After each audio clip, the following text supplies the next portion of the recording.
Cool. So thanks so much, Kirupa, for meeting. I'd love to ask you, like starting off, how did you get started in your career and how did you get involved in web development? It was pretty much an accidental path that I took. I always enjoyed art. I like drawing, I like sketching, I like doodling. And so when computers became really popular for a place you can do some of these activities, they've always been popular for a long time. You always had art tools and design tools in even the 80s, but they weren't easy to use. And so for me, when Flash really came out, like it was the second or third version of Flash, it was probably the late 1990s. That's when I found it easy to not just spend time on pencil and paper, but be able to, quickly get started and up and running on a browser with, not a browser, but on a mouse and keyboard and a screen. And that really got me into this whole world of just doing stuff to get stuff on screen, get things, get them animated, get them drawn, the things that Flash is really good at. But then it also opened the door to kind of slowly kind of say, you write one line of code, you can go from one image to another image. With a few more lines of code, you can do more things. So I accidentally started getting deeper and deeper into programming, not because I wanted to become a programmer or do programming activities, but because I realized to do more cooler art and animation things, I need to get programming down as a concept, really solidly, so I can really create all the fun stuff I really wanted to do. And that's really how I kind of got, slowly, the door was open from like a design point of view to start getting really into the programmatic code side. And that led to, I needed to share my work with the world, because it's good enough for you to be on screen. My parents were like, yeah, it's great, but I want to share my friends in school, like, also I'm creating. And that's back then there were web hosts called GeoCities and other free, like I think Angel Fire and all these free websites that you could just like, you get like a whopping 1 megabyte of free space. You can upload things. The URL was like really, really long, but that's what it was back then because, it was all new. You're like, wow, I have something in the browser now. I can like paste its massive URL in and have my content show up there. What kind And of that content were you creating at the time? Was it, were you doing like Flash animations or anything like that? Was it it all was fun all stuff? Flash animations. It was initially Flash animations, and then it transitioned a bit into how to create these Flash animations because people often had questions on how do you make this work. And so email was a way I primarily replied to people, but it wasn't scalable. The same questions kept coming up over and over again. And that's when I felt like, okay, let me start writing this down, putting it publicly, so that way I don't have to keep repeating myself over and over and over again. And before browsers became so commonplace, they had this tool. They often came with like a free web editor packaged in, like Netscape Navigator at the time came with Netscape Composer, which is really like a very miniature version of like Microsoft Word, where you can just like, create some URL, create some drag and drop content, put some text and some images, and it create an HTML file for you. And Internet Explorer came with Front Page Express. And so between those two tools, I really used them to really get jump started into learning how to do web development. I never really learned HTML formally. I'd say even today, I probably don't know HTML at all. I use Dreamweaver for all of my Oh yeah. content editing and writing. Probably shouldn't admit that publicly, but it's true. I still use a content editor. That's old Interesting. school according to many Yeah. people, but it gets the job done, and that's really what the way I been kind of slowly graduating from like sharing artwork to sharing content of like how to build things. And then once the emails and conversations became much bigger, I created an online community with the forums where I was like, let me kind of broadly answer some of these questions that I can't write a dedicated article for. And that took on a whole different world of its own. And in parallel, ever since I started doing that, I think it was like late 1990s, early 2000s, I've always been continuing to create content, continuing to work with the community, work with all the members and the moderators, and really just I made a pretty big hobby out of it, and I still do that even today. You also have, you also work full time at Google, is that correct? Correct, And correct. what do you do there? I'm a product manager on Firebase, which is really a popular service that many developers use to make the world of backend easier. You want to authenticate requests, you want a database, you want to be able to store content. Instead of spending all this time filling with all the backend details that many of us had to do back in the day, we kind of simplify it for you. And so my focus really is on our products for hosting, on our Cloud Functions product, and some few other initiatives that are currently going around, really to make web developers more productive. Mhm. Now, do you do any kind of like of the same work that you do on your website for Firebase, like coming up with the documentation or any learning resources for it? I do not. I I see. work closely with the teams that do all that work, but my primary role kind of keeps me pretty busy as well. But I look at all this as a big continuum of like, of experiences that kind of all feed into the work that I do. My hobby in terms of working with web developers really led to my career at Microsoft for many years, where I worked on really tooling and frameworks and libraries to make developers successful, and then web developers later on as the web became more of a serious place for people to really, build businesses around. Right. I want to talk to you about your content creation that you do. Like I think one of the first things I notice, or anyone that notices when they go to your website or watch one of your YouTube videos, is I think you have like a really great skill for making information simple. I think like just by looking at your website, everything is so clean and neat. I also noticed I just like the look of it, the visual appeal. Like you have that sort of an orange as your logo. What's the story behind that? Purely accidental. Back in the day, I always found that having a logo made it really stuffy and corporate, and I was like, I don't want to be any of that. Yeah. And so every time you visit the page, the logo would update different. There'll be a random logo would load up every single time. It's just like an icon Oh, library I purchased, and a different logo would come up. At some point or another, I had a t-shirt design contest, and I did contests back then. It was a really popular way to kind of like engage with people, and like it was a fun thing to do. I was like in like high school or college time, I was like, yeah, let me just create a contest and just like spend a lot of time on that. And for whatever reason, during that time, there was a glitch in my random logo generating code, and it got stuck on this orange the entire time. And so, I never paid much attention to it because if you look at like archive.org, I was really big into pixel art. So really tiny graphics and like the video game 8-bit kind of a style, which meant that nothing really was like in your face and obvious that something was wrong. But a lot of the individuals who were building these entries or creating these t-shirt entries assumed that the orange was the official logo. It was right next to the pixelated logo, which you still see today of the text at least.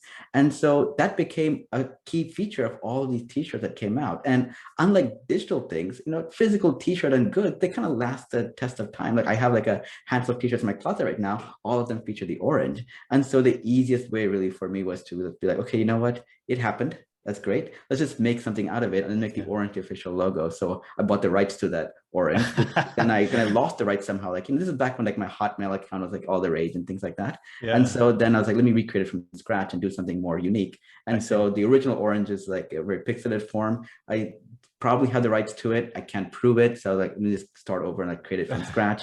And so that kind of got me back into like my design roots again, where I got to, Yeah. launch up like, in this case, Sketch, and then create the logo all over again. And still trying to stay true to the old look and feel, but have it be more vectorized and modern for the new world as well.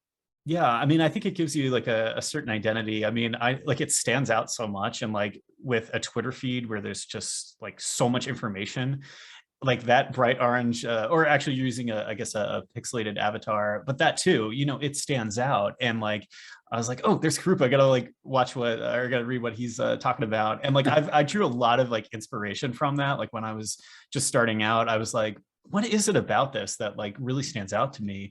And I think just like it gives you a little bit of an identity. So I drew a lot of inspiration, and I tried to make like my own kind of like colorful logo that's based on like the one up symbol of Super Mario, the Yep. original one. I'm pretty sure Nintendo will come after me if anyone ever saw it. But like that's basically what I was trying to go for, is something simple and gives you a little bit of identity. Absolutely. It's the thing is like there's so much out there on like, growth hacking and how to acquire an audience and all of these things. But I've really found over the years the simplest really way is just to be yourself. Yeah. If you are an interesting person, you have interesting things to talk about, or even if you don't, there's an audience of people out there who would like you for who you are, and just go after them. Don't try to, be anything different in that sense. And that's partly why I just stuck with like the pixelated look and the orange and things. And I was like, there's nothing to lose here because 99% of my traffic comes entirely from Google. I do not spend time on Twitter. You've probably seen like my Twitter activity is almost zero. My activity on my Facebook page is almost zero because that's not where my audience really is. They entirely go to Google, they type in something they're stuck on. Hopefully they find the article that I've written about, if I've written about it. And then they have any questions, they go to the forums and interact. So I pretty much have a closed loop where I acquire the audience and make sure they're happy and then solve any of the problems they have without going to social networks. And so I also spend very little time on them to go beyond it. So I was like, I could go and like create a custom logo for Twitter and create a custom for Instagram and things like that. Or I can just save time and just focus on what I know already works and just let that be just a fun side thing that I just, post every now and then. Yeah, I think if anyone's watching this that is a content creator themselves, I guess I'd love to ask you, like, what kind of advice do you have for them? Do you think that um I mean, you kind of just alluded to this, is that like you kind of have to make it fun for yourself first and foremost, right? Like Exactly. you have to find the joy in it yourself, and then otherwise you'll probably risk burnt out. But like, What advice would you give to someone that's wanting to make a little bit of a name for themselves and put more tutorials out there, because it seems like it's a very crowded place right now. Yeah, and I think you have it right. Make it fun for yourself because you're a content creator. I always find like in order of like the loneliest activities on the planet that you can really spend time on, I think creating content is right up there because it's not a team activity for the most part. You're just like by yourself in your head, going, okay, what is a problem that people are having? How can I simplify it down for the what I'm trying to do? And you're doing all these things, and it's not a group activity. It's not something we can do socially because I get interrupted if I'm like in a coffee shop, for example. And so just making it fun so that way you kind of like have that kind of going for you because I'm in many ways an extrovert, so I get energized by other people and all these things. But unfortunately, content creation is one of the few activities where that does not help. You cannot create content and also be in a public environment, have a conversation with someone. The collaborative world doesn't really apply, at least in my style of how I create content. So you're right, making it fun for yourself is the biggest one. The second one, this is something that I often struggle with. It's like, is this advice I want to give people or not? But I'm going to give it anyway. And and maybe in a subsequent video, I might be like, okay, that's a terrible idea, don't do this. But my preference always is like, own your own content, create your own domain, create your own destination for it. Don't let it be behind, either Facebook or Twitter or any of these other services that are really, in many ways, just like a gateway to get your content in the door. But then they, ultimately are the ones who benefit the most from it. Because if your goal is to create content for, let's say, 6 months to a year and then you're like, go somewhere else, that's completely fine. In that case, that's totally great. But, I look back and I go, if I had bet on anything except my own domain name and my own managed servers and so on, like in 1998, any service that existed back then does not exist today. And it's a very, my plan is to never stop doing this. I hope to write content for the next 80 years if I'm lucky to be able to do that. And so any network that's existing right now, very good chance it will not be there, or it will not be there in a form that still makes your content available. Right now I can still see like content I wrote in like 1999, it's still available. You can still go to the link. It probably doesn't work as well anymore because I think the links are broken or the CSS no longer, renders properly and things like that, but it still exists. So if you go to Google, you can still find content from back in the day. And so I have this history of things that I've created, and it's all associated really with my brand, my name, and all the things that go on there. And so that would be my biggest advice. I often look at like people who put these like massive threads on Twitter where like they dump an entire article in like threaded tweet form. Like, I love it. I think it's great. I don't think Twitter was really designed for that, but it gets the message across. But I'm like, you're just one algorithm change or one Twitter change away from that no longer being, available for people to use. What is the mechanism for someone to find an article someone wrote like quite a while ago? And so I'm like, telling people whenever they are asking me sort of the exact same question is, if you can, the services are available. It's not as difficult as it used to be. Create your own account. WordPress is a fantastic place. Just go there, create an account on WordPress, make sure it's something that's a domain that you can maintain. And that way, even if WordPress were to like change something around, you can export your content, move it somewhere else, and you have the ease of being able to do that. Whereas the other networks, their goal really is to kind of keep you within their ecosystem, which is completely valid. It's what makes them exciting and fun on all these great places. Like as a consumer of content, I want to just be in one place and make all these things happen. But if you put the content creation hat on, you kind of have to think about the alternate side as well. And I think a model that really works is create the bulk of your content on your own website or your own domain, wherever you're going to be, controlling all of the end-to-end results, and then link to it from all the other networks, like on LinkedIn or Twitter or Facebook. Put a small blurb, put a link to it, kind of like RSS feeds back in the day in many ways. You don't want to put all of it in there, but you can put enough of it in there to get people like notice it, and if they want more, they can go to your content. So that way, you kind of have this nice balance between interacting with a community that's somewhere else, but still having the source of your content being a central location. Love to ask you, like, when you're coming up with an idea for an article, like, what do you do to kind of track those ideas? What inspires you to write something? Do you ever run out of ideas? How does that work for you? I do take a lot of the content I create and I put into book form, and then it's published, and I work with publishers on some of this work. But I never have a formula where I'm like, okay, this week I'm going to spend my time writing about React, or I'm going to be writing about front-end dev topics. I'm going to write about whatever problem that either I'm running into as part of this, like playing around with things, or problems I'm seeing other people having. And you stretch it out over a long period of time. You start consistently writing about this over, like, let's say a year or two, and you look back at it, you can start threading a needle to like all these topics and go like, okay, I have enough content here where if I rearrange it in this format, it now sequentially logically makes sense, where this looks like a great topic for teaching in one of more popular books is like Learning React. That's really how it came about. It's like, okay, in between like all this other stuff I've been writing, if I just look at the React content, that by itself could be an interesting book. And that's how the book for that, in many ways came about. And that's one approach that worked really well for me because I play the long game. My goal is not to write something today, get like, 1,000 hits or 1,000,000 hits or whatever, and then keep repeating that over and over again. It's just really about what's kind of fun. What do I think is going to be interesting and solve it? If I can solve a problem for this, like one person had like a really well articulated question, that to me is success. Like that one person was able to benefit from it. Hmm. And because it's public, because Google will index it, it could mean that 10 people will benefit from it or 0 people will benefit from it. And that's okay because, you look at it from a long enough period of time, there'll be some hits that automatically become really popular. There'll be some that are like, great for that moment, helped a few people out. And that is also great. And that's partly because I don't view the website, I don't view my content generation as really my end goal in like what I really want to do. It's just, I just want to have fun. I don't have my career for like, all the other stuff I do in like the real world, which like have like a more respectable day job. And then I just goof around with this in my spare time whenever I can, which release the pressure as well. Because if you have this pressure of like constantly creating content, constantly acquiring developers and growing your audience,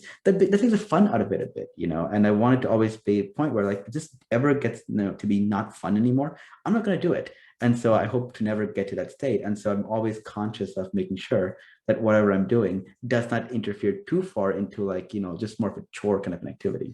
Right. And I guess, with your main job as a product manager, does this provide like an outlet for you to kind of like, get in the weeds of the code a bit, where you may not really have that opportunity at work?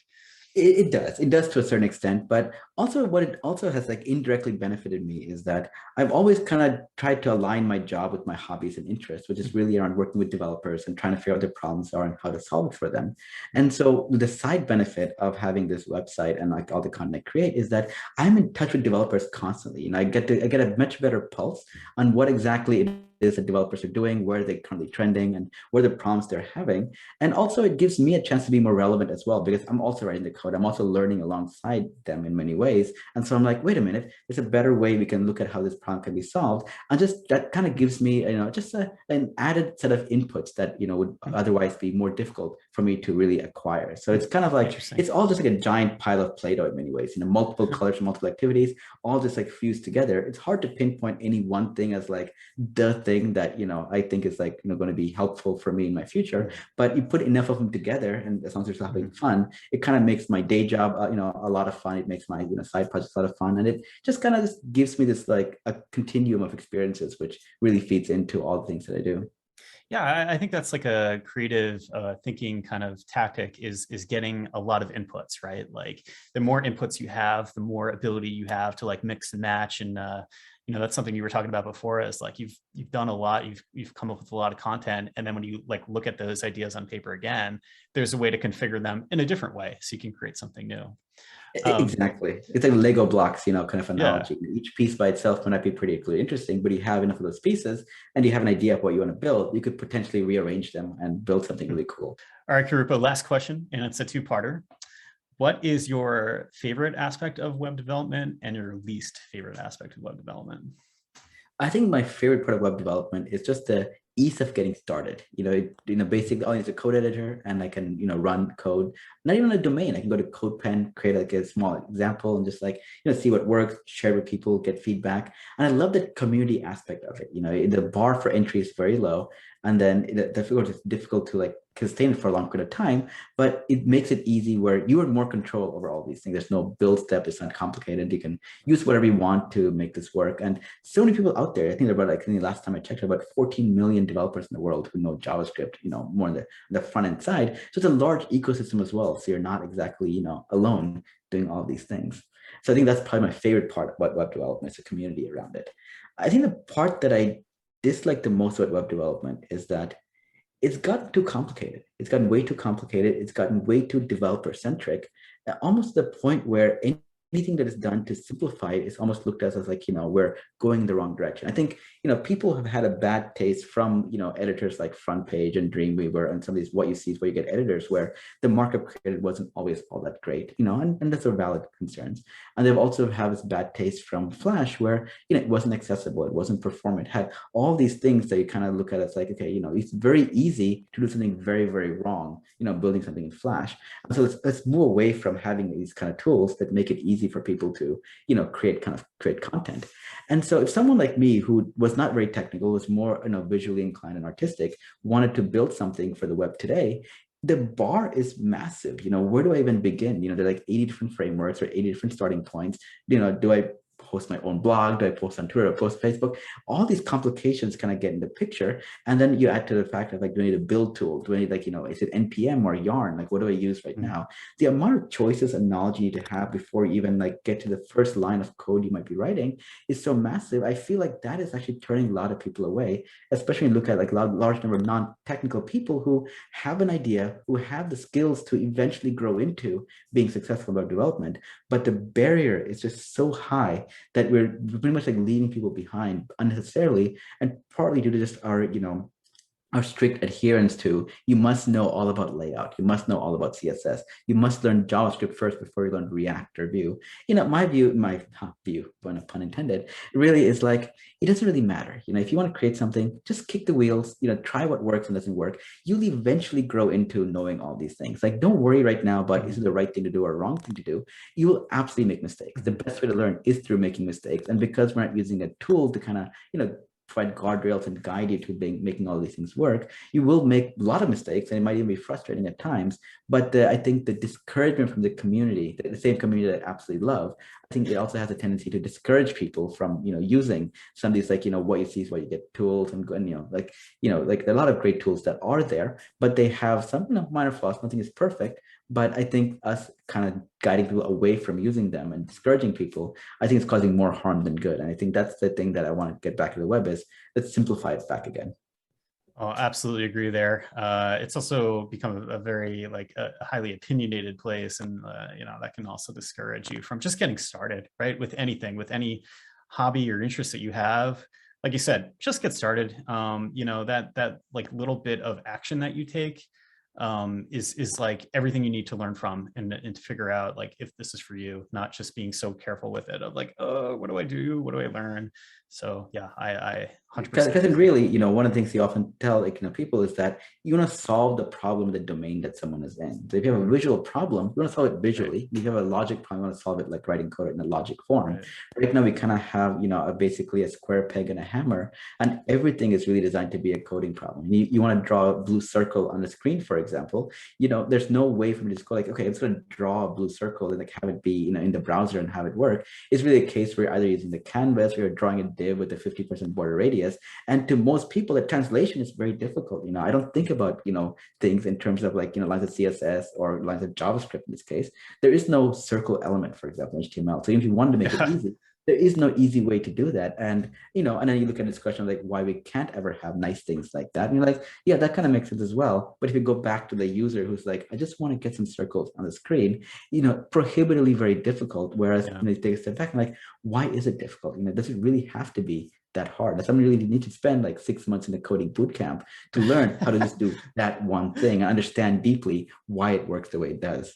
So I think in my very early professional days of I think I was even messing around with front page. I think that very situation came up, like, how do I put a circle here? But I would just like put an image right there. You know what? I'm just going to teach people how to like just draw a circle instead, which is really the state that I'm in right now. It's like, I'm just going to teach people in a very easy way how to draw that circle. But eventually, though, the back of my mind, I was like, one day we're going to get back to like solving this in a nice form.